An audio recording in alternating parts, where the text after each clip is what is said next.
आज के इस वीडियो में हम यहाँ पर जानेंगे कि कंप्यूटर की सीमाएं, कंप्यूटर की लिमिटेशन क्या है, यानी कि ऐसे कौन कौन से काम हैं जो कंप्यूटर यहाँ पर नहीं कर सकता है, उनके बारे में आज के इस वीडियो में यहाँ पर जानेंगे। तो दोस्तों, वैसे तो आपने सुना ही होगा कि कंप्यूटर यहाँ पर सब कुछ कर सकता है, लेकिन दोस्तों कुछ कार्य ऐसे भी होते हैं जो कंप्यूटर पर नहीं किए जा सकते। कुछ कार्य ऐसे हैं जिन्हें कंप्यूटर केवल कुछ हद तक ही कर पाता है, और ऐसे कार्यों को ही यहाँ पर लिमिटेशन ऑफ कंप्यूटर सिस्टम कहा जाता है। तो चलिए जानते हैं कि कंप्यूटर ऐसे कौन कौन से कार्य हैं जो यहाँ पर नहीं कर सकता है, यानी कि कंप्यूटर की खामियां या कंप्यूटर की लिमिट कहाँ तक होती है। तो लिमिटेशन ऑफ कंप्यूटर या कंप्यूटर की सीमाएं की बात करें तो इसमें सबसे पहले नंबर पर आता है सेल्फ इंटेलिजेंस, यानी कि स्वयं की बुद्धि। कंप्यूटर के अंदर खुद के अंदर यहाँ पर स्वयं की बुद्धि नहीं होती है।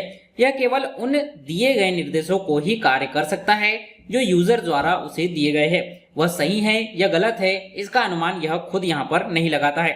यदि दिए गया निर्देश या इंस्ट्रक्शन यदि सही है तो परिणाम सही देता है, और यदि इंस्ट्रक्शन ही यहाँ पर गलत दिया गया है तो उसका परिणाम यहाँ पर गलत देता है। यानी कि कंप्यूटर स्वयं कोई कार्य यहाँ पर नहीं करता, वह सिर्फ वही काम कर सकता है जो उसे करने के लिए इंस्ट्रक्शन दिए गए हो, उसे करने के लिए कहा गया हो, फिर वह काम चाहे गलत हो या सही हो। यानी कि कुल मिलाकर कंप्यूटर में स्वयं की बुद्धि नहीं होती। जो यूजर उसे ऑपरेट कर रहा होता है वह उसी के हिसाब से यहाँ पर कार्य करते चला जाता है।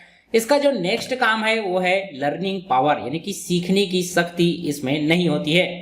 कंप्यूटर एक प्रोग्रामिंग के तहत बहुत ही मुश्किल कार्य को आसानी से यहाँ पर कर सकता है, लेकिन कुछ नया सीखने की कैपेसिटी कंप्यूटर के अंतर्गत नहीं होती है। जो सॉफ्टवेयर, जो प्रोग्राम इसमें डले होते हैं उसी के अनुसार यह जो है कार्य करते रहता है। जैसा कि आपको पता होगा कि कंप्यूटर सिस्टम केवल 2 डिजिट्स पर यहाँ पर काम करता है, जो होता है 0 और 1, जिसे कि बाइनरी डिजिट, बाइनरी लैंग्वेज यहाँ पर कहा जाता है।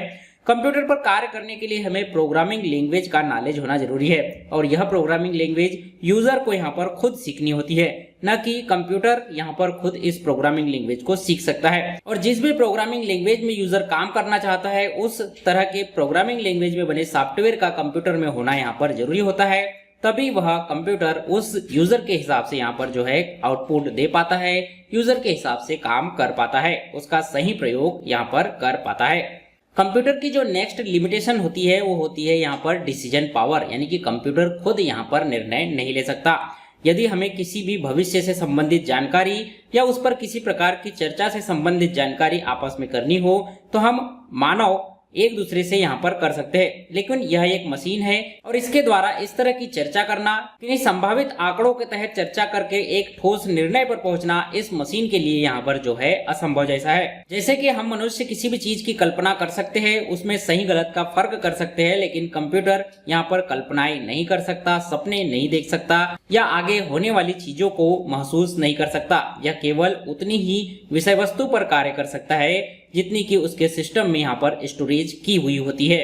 कंप्यूटर की जो अगली लिमिटेशन है वो है एबिलिटी टू थिंक, यानी कि इसमें सोचने समझने की क्षमता नहीं होती है। आज के समय कंप्यूटर सिस्टम पर पूर्ण रूप से आश्रित रहना बहुत ही खतरनाक साबित भी हो सकता है। जैसे कि समय समय पर कंप्यूटर पर धोखाधड़ी की घटनाएं आपको सुनने को मिलती होगी।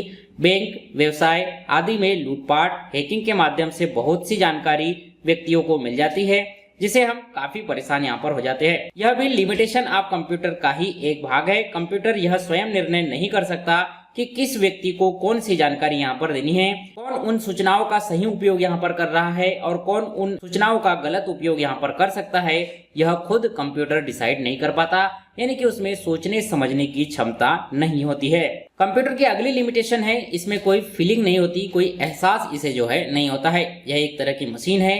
कंप्यूटर सिस्टम में भावनाएं या फीलिंग्स नहीं होती है। वह अच्छे और बुरे में भेद नहीं कर सकता।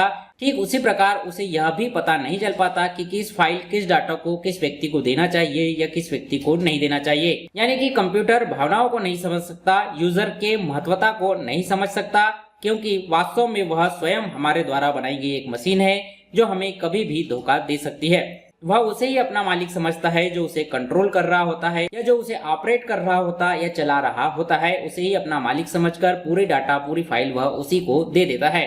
कंप्यूटर की सीमाओं की बात करें तो इसमें नेटवर्क और हार्डवेयर की भी प्रॉब्लम यहाँ पर जो है समय समय पर आती रहती है। संगणक की तकनीक में बहुत ही जल्दी नए नए संस्करण आते रहते हैं, जिससे कि पुराने सॉफ्टवेयर, नए ऑपरेटिंग सिस्टम या तकनीकों को सपोर्ट नहीं कर पाते, जिसके लिए हमें नए कंप्यूटर लेना आवश्यक हो जाता है। और सॉफ्टवेयर यहाँ पर खरीदने पड़ते हैं। अतः एक मुश्किल कार्य यहाँ पर यह हो जाता है। साथ ही कभी कभी नेटवर्क जैसी समस्याओं का भी सामना करना पड़ता है, जिससे हमारा कार्य समय पर होने से रुक जाता है। नेटवर्क और हार्डवेयर भी यहाँ पर कंप्यूटर की सीमाएं हैं, यानी कि किसी नए वर्जन वाले ऑपरेटिंग सिस्टम में आप किसी पुराने तरह के हार्डवेयर को यूज करना चाहे तो यहाँ पर जो है मुश्किल हो जाता है।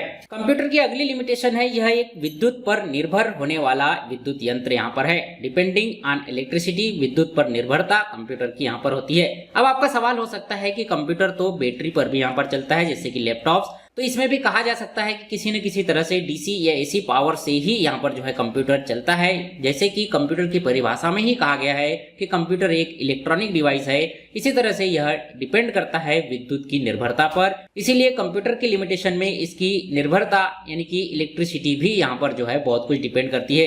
यदि आप किसी तरह का डीसी या एसी पावर कंप्यूटर को नहीं देंगे तो वह यहाँ पर जो है चलना स्टार्ट नहीं होगा, वह अपना कार्य करना स्टार्ट नहीं कर पाएगा। नेक्स्ट जो लिमिटेशन है वो है वायरस, यानी कि कंप्यूटर में कई तरह के वायरस का खतरा भी यहाँ पर होता है। कई तरह की कंपनियां, बैंक्स यहाँ पर जो है लाखों करोड़ों के डाटा यहाँ पर जो है इसमें रखते हैं, और ऐसे में कोई वायरस यदि उनकी फाइल में यहाँ पर घुस जाए तो वह पूरे डाटा को समाप्त कर सकता है या उस डाटा का मिस यूज भी यहाँ पर कर सकता है। वहीं पर यदि बात करें मानव मेमोरी की, तो इसमें किसी तरह के वायरस घुसने के चांस नहीं रहते हैं, क्योंकि इंसानों के अंदर, मानव मेमोरी के अंदर सोचने समझने की क्षमता होती है। वह सही समय पर सही निर्णय लेकर अपने नुकसान को बचा सकता है। वहीं कंप्यूटर में सही समय पर सही सोचकर निर्णय लेने की क्षमता नहीं होने के कारण वह किसी तरह के नुकसान से आपको नहीं बचा सकता है, इसीलिए यहाँ पर वायरस का खतरा भी बना होता है। तो आई होप दोस्तों आज के इस वीडियो में दी गई इन्फॉर्मेशन आपको पसंद आई होगी। ये वीडियो जानकारी आपको अच्छी लगी हो तो वीडियो को लाइक कीजिए, अपने सभी दोस्तों के साथ शेयर कीजिए। तो मिलते हैं आपसे अगले वीडियो में किसी जानकारी के साथ, तब तक के लिए बने रहिएगा सेज के साथ।